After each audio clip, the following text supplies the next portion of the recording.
You ask Tiger to calculate. This deals with linear inequalities with one unknown. The final result is u greater than 2. Let's solve it step by step. Swap sides.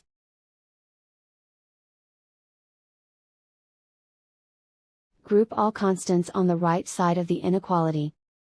Add 3 to both sides.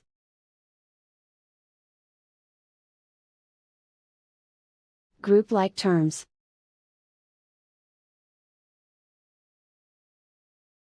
Simplify the arithmetic.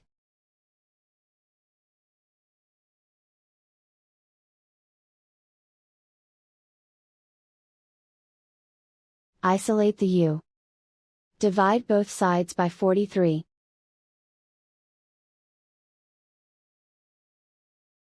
Simplify the fraction.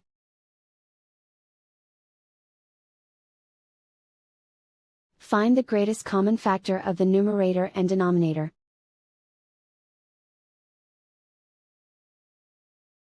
Factor out and cancel the greatest common factor.